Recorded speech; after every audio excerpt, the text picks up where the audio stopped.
Isa sa inyo na ang mga nagliliyab, nagbabag at nag-aalab ng mga kaganapan sa kasulok-sulukan ng Kalakang Maynila sa loob ng ating bansa at saan mang dako ng mundo.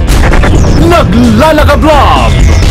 Katatampukan ng mga pambihirang kaganapan na bumabandera sa mga police blotters, mga kulay dugong pangyayari na nakakagimbang at mga nakakatawang pansing eksena na tiyak na pag-uusapan. Naglalagablab! At narito na ang naglalagablab ng mga balita sa DCXL 558. Tuloy ang mga balita, mga kasama. Pa rin si Buddy at Weng. At papatupad na rin ang crowd control scheme na tinatawag ang Metro Rail Transit sa bawat istasyon nila sa EDSA, mga kasama. Baka sakaling nagugulat ho kayo sa interview crowd na control, may crowd control na sila ngayon. Sa interview po ng DCXL kay kababalik na MRT General Manager Albi Tangcol III, sinabi nito na ito yung pangmaiwasan ang labis na siksikan at sakitan sa mga pasahero.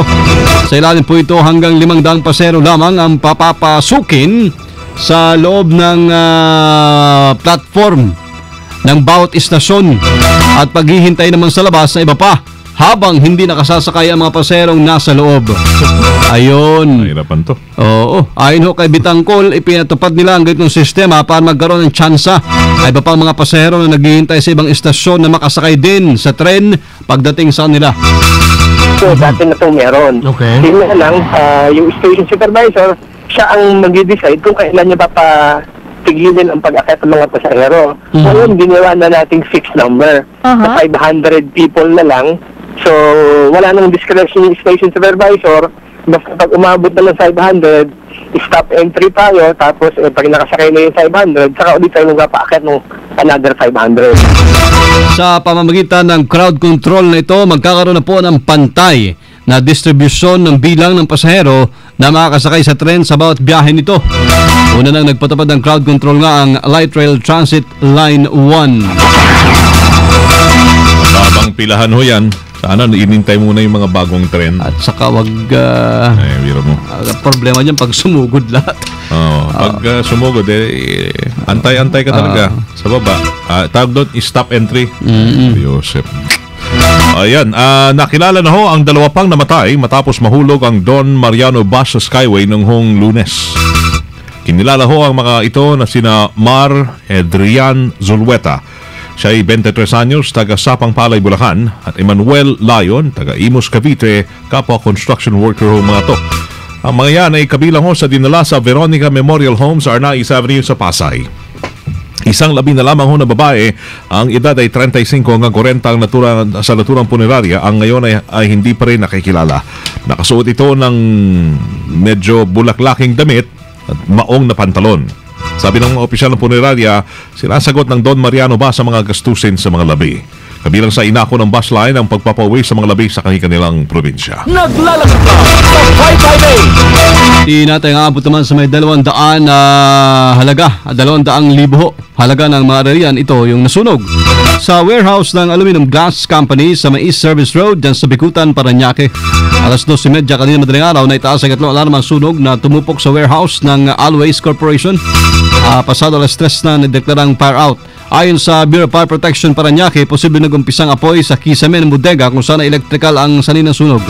Walang iniulat na sugatan o nasawi sa insidente. Naglalagablab na mga balita, DZXL Bulat Palaro. Eto na, sa nagpapatuloy po na laban sa 27th edition ng Southeast Asian Games sa Myanmar, binigyan ho ng pasadong grado ni Athletics Team Manager Philip Elio Wico ang naging performance ng national team. Mga kasama, magandang pamasko. Kinagulat din ni Wico sa ipinakitang galing ng athletics team kung saan humakot naman ito ng 20 gintong medalya, 20.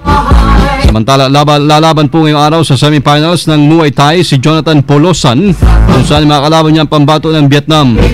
Sasagwan din sa gold medal round ang men's windsurfing at sailing event. Naglalagablab na mga balita, DZXL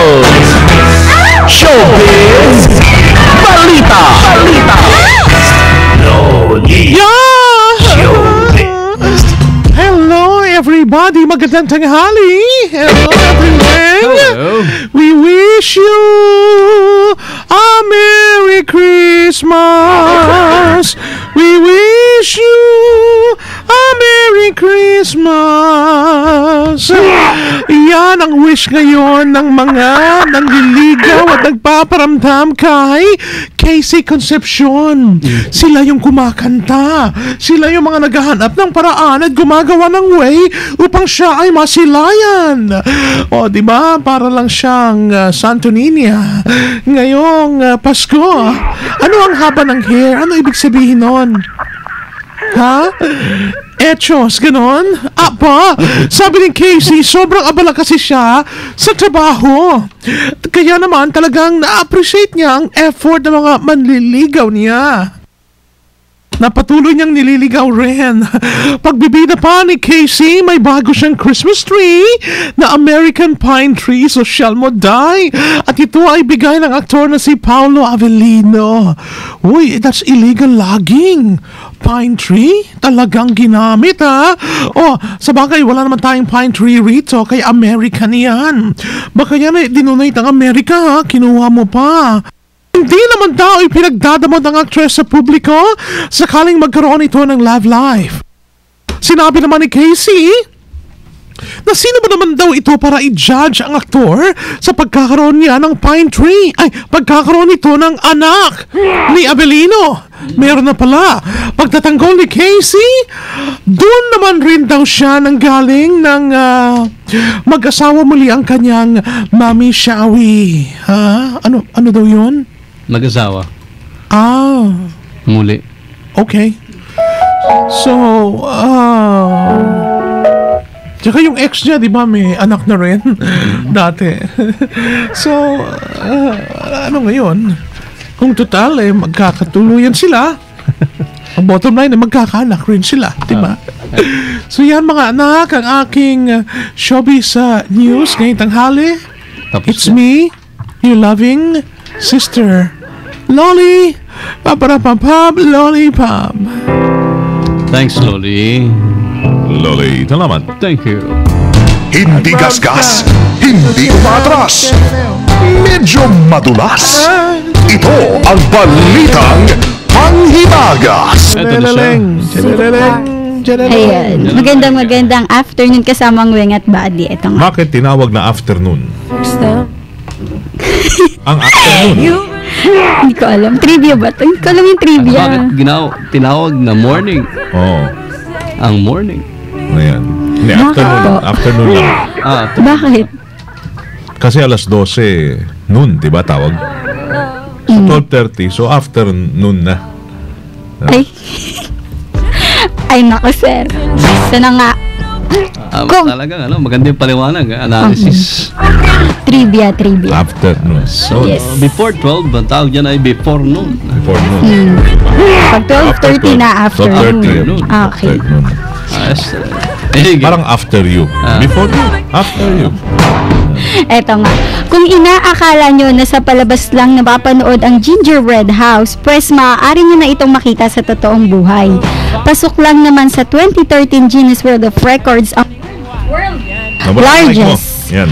World largest gingerbread house hawakan mo buti yung mic kasama. na matatagpuan Gingerbread sa Texas. Texas.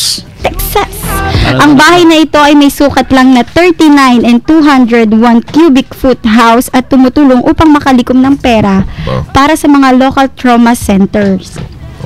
Binuo nila ang exterior ng bahay na ginamitan ng gingerbread icing gamit ang 816 kilo ng butter, 7,200 na itlog, 3,200 kilogram na harina at 1,361 na brown sugar at 22,304 na lollipop. Ano ba yung kuan mo? Balita Gingerbread. ba yan? O nagbibigay ka cooking tips? Yan.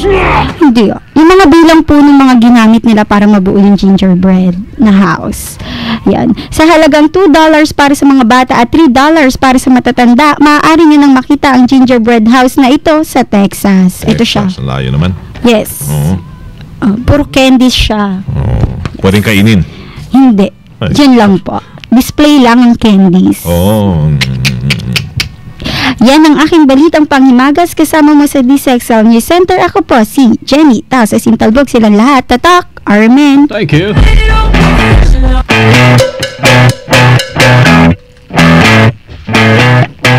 You're insecure, don't know what for. Magandang tanghali muna. Salamat ha. Salamat. Ay, akala ko biyernes na ngayon. Bukas pa pala. Webes pa lang. Na biyernes na naman. Na biyernes na naman. Salamat, paring Mike.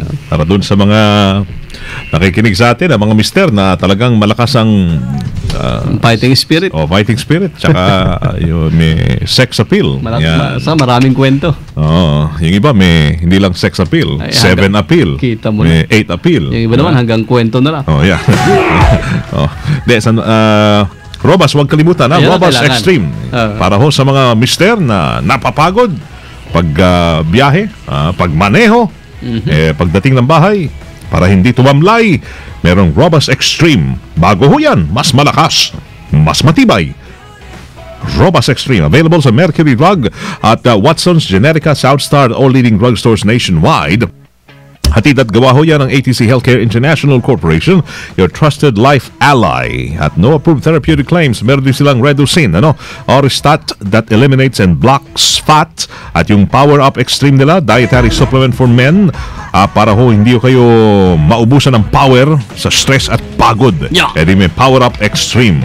Long lasting ho yan. At mga taga Haven of Angels, magandang nangali sa inyo for crematorium needs ninyo. Pwede ho kayong tumawag dyan 661-7577. Ang puntahan yung website nila, www.havenofangels.com. Bukas rin pala, announcement ng mga kaibigan natin sa Resorts World Manila, meron silang bukas pala yung awarding Ultimate Jeepney Design Competition dyan sa Resorts World Manila. Right. Thank you. Thank you very much. Dire-diretso na ho ang inyong pananghalian at biyahe. Ingat lang mga kasama. Salamat PCSO. Thank you, GM Rojas naglalagablab na balitan tatak RMN ang iyo pong napakinggan sa DCXL 558. Ngayon tanghali ho ng Webes ay December... Pwede bang December 8 muna? Hindi, 19 na talaga 19 na talaga 19 o 18? 19 na ho, 19 na lang. 6 na araw na lang talaga. Hindi na pwede magbuhin. Wala nga atrasan to. 19, 2014. 2014, nag-advance naman ako. 2013. Sakto na. Kasama niyo po sa serbisyo publiko. From the province of Occidental Mindoro, mabuhay ako si Buddy Obera. At from the city of Sambo, betiin na natin si Pitikay na talagang loyal sa atin. Abid talaga. Abid talaga yan. May pinakita na ba si Pitikay? Na ano bang gusto mong makita? Senyales ng Pasko? Ayun. Medyo malayo-layo ang Mindoro. Para Bayan, tayo padalhan niya ng Oraro. Uraro, Balinghoy. Palinghoy. Kalamunding, ayos na. Yan. Salamat Pitikay. In advance. Joke lang From the city of Zambo, Elisel Primo Hermano, Weng de la Peña. Ay po lahat sa DCXLI. Tatak RMN. Sumayin niyo ang 15 minutong kalipunan ng mga pinakahuling kaganapan sa Kalakang Maynila, sa ating bansa at saan mang dako ng mundo. Naglalagablab! Dito lamang sa Unang Tiyan, DZXL 558, ang bagong kasama mo.